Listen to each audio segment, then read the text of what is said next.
In the early 20th century, the relationship between the United States and Iran was not one of conflict, but of friendship. Americans were seen differently from the British and Russians, who had long interfered in Iranian affairs for their own gain. Many Iranians looked to the United States as a model of democracy and a potential ally against imperial powers. American missionaries and educators came to Iran, establishing schools and hospitals that were well regarded by the local population. This period was marked by a sense of optimism and mutual respect, a far cry from the deep-seated animosity that would later define their interactions. The foundation of this early bond was a shared belief in national sovereignty and self-determination, ideals that Iranians hoped the U.S. would help them protect against foreign encroachment. This positive perception began to solidify further as Iran navigated the treacherous waters of international politics. The country was rich in oil, a resource that attracted powerful foreign interests. Great Britain, through the Anglo-Iranian Oil Company, controlled Iran's vast oil fields and reaped enormous profits while paying Iran only a small fraction. Iranians saw this as a profound injustice, a continuation of colonial exploitation that kept their nation poor despite its immense wealth. They looked for a powerful friend who did not have a history of exploiting them. The United States, with its anti-colonial rhetoric and its growing influence on the world stage, seemed like the perfect candidate to help them achieve true economic and political independence from the old European empires. The friendship was not just a matter of public perception, it was reflected in official policy and diplomatic exchanges. American advisors were welcomed in Tehran to help modernize the country's finances and administration.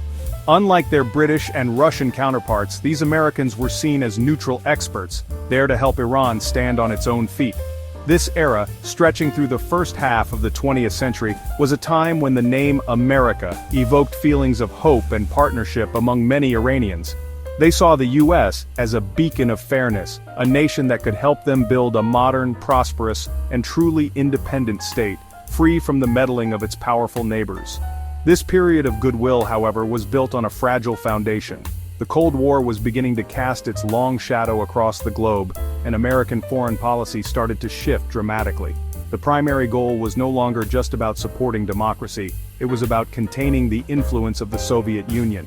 This new geopolitical reality would soon put the United States on a collision course with Iran's own national aspirations. The friendly ties that had been carefully cultivated for decades were about to be tested in a way that neither side could have fully anticipated. The stage was being set for a single event that would irrevocably shatter the trust between the two nations and plant the seeds of decades of conflict. The turning point came in 1953. Iran had a democratically elected prime minister named Mohammad Mossadegh. He was a nationalist and immensely popular with the Iranian people. Mossadegh's main goal was to take control of Iran's oil industry from the British. He argued that the oil belonged to the Iranian people and that its profits should be used to develop the country. In 1951, he successfully nationalized the Anglo-Iranian Oil Company, a move that was celebrated across Iran but infuriated the British government. They saw it as a direct threat to their economic and strategic interests and immediately began plotting to remove him from power. This act of nationalization set off a chain of events that would draw the United States directly into Iran's internal politics. Initially, the United States was hesitant to interfere. The Truman administration had some sympathy for Iran's position. However, when Dwight D. Eisenhower became president in 1953, the attitude in Washington changed. British officials, along with powerful American oil companies, successfully convinced the new administration that Mossadegh was a threat.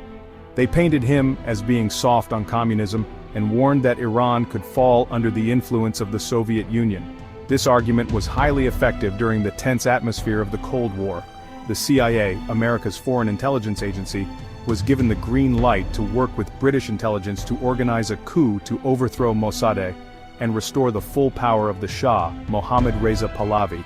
The coup, codenamed Operation Ajax, was executed in August 1953. CIA agents in Tehran used propaganda, bribes, and organized street protests to create an atmosphere of chaos and turn public opinion against the elected government. They secretly funded military officers and politicians who were loyal to the Shah. After a few days of turmoil and street fighting, Mossadegh was arrested, and his government was toppled. The Shah, who had briefly fled the country, returned to Iran as an absolute monarch, his power now firmly backed by the United States. For the American and British governments, the operation was a success. They had secured their oil interests and, in their view, prevented a potential communist takeover. For Iranians, the 1953 coup was a national trauma. It destroyed their burgeoning democracy and installed a ruler they saw as a puppet of foreign powers. The Shah's regime became increasingly oppressive, using its secret police, the Savak, to crush all dissent. The deep friendship and trust that Iranians once had for the United States vanished overnight, replaced by a profound sense of betrayal and anger. This event became the root of anti-American sentiment in Iran. It taught an entire generation of Iranians that the United States did not truly care about democracy or their independence. It cared only about its own strategic and economic interests, even if it meant destroying the aspirations of another nation. The anger that began in 1953 simmered for more than 2 decades under the Shah's authoritarian rule. While the Shah modernized parts of Iran and maintained a close alliance with the United States, his regime was brutal and corrupt. He suppressed political freedoms, and the gap between the wealthy elite and the common people grew wider. Religious leaders, particularly the exiled Ayatollah Ruhollah Khomeini, became powerful voices of opposition. Khomeini condemned the Shah for his close ties to the US, which he famously called the Great Satan, and for policies that he argued were undermining Iran's Islamic identity. This message resonated deeply with millions of Iranians who felt alienated and oppressed by the regime. By the late 1970s, widespread protests and strikes paralyzed the country. The Shah's power crumbled, and in January 1979 he was forced to flee Iran, never to return. A few weeks later, Ayatollah Khomeini returned from exile to a hero's welcome. The Iranian Revolution was a momentous event, transforming the country from a pro-Western monarchy into an Islamic republic. The new government was fiercely anti-American, viewing the United States as the main sponsor of the hated Shah. The revolutionaries were determined to end all American influence in their country and chart a new, independent course based on their interpretation of Islamic principles. The fall of the Shah was a major blow to U.S. policy in the Middle East. The already tense relationship reached a breaking point in November 1979. The United States allowed the exiled, terminally ill Shah to enter the country for medical treatment. This act infuriated many Iranians, who saw it as a prelude to another American-backed plot to restore him to power, just like in 1953.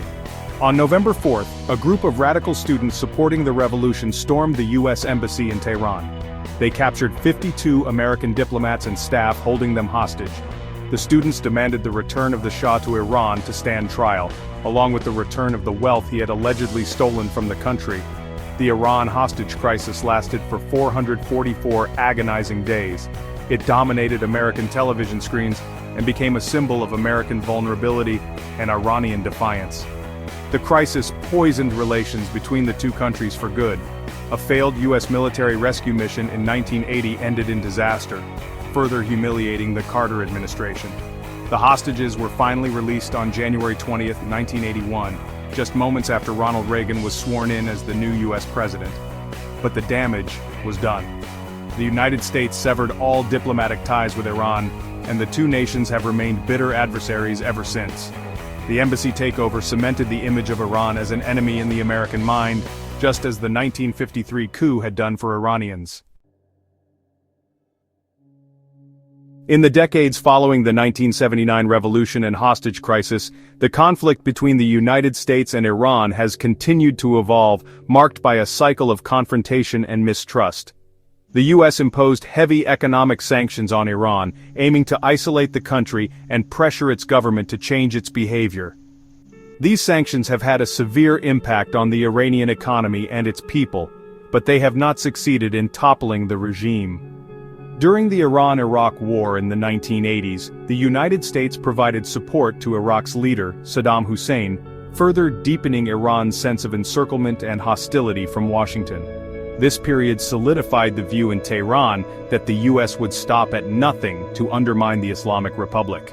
A major point of contention has been Iran's nuclear program. The United States and its allies have long suspected that Iran is trying to develop nuclear weapons, a charge Iran has consistently denied, insisting its program is for peaceful energy purposes only. This disagreement has led to intense international pressure, more sanctions, and even threats of military action. In 2015, a landmark deal was reached between Iran and several world powers including the US, which placed limits on Iran's nuclear activities in exchange for sanctions relief.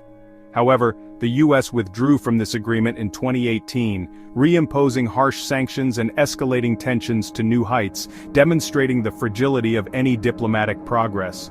The rivalry has also played out across the Middle East. Iran and the United States have supported opposing sides in numerous regional conflicts, from Lebanon and Palestine to Iraq, Syria, and Yemen. This has created a series of proxy wars, where each country tries to expand its influence and counter the other.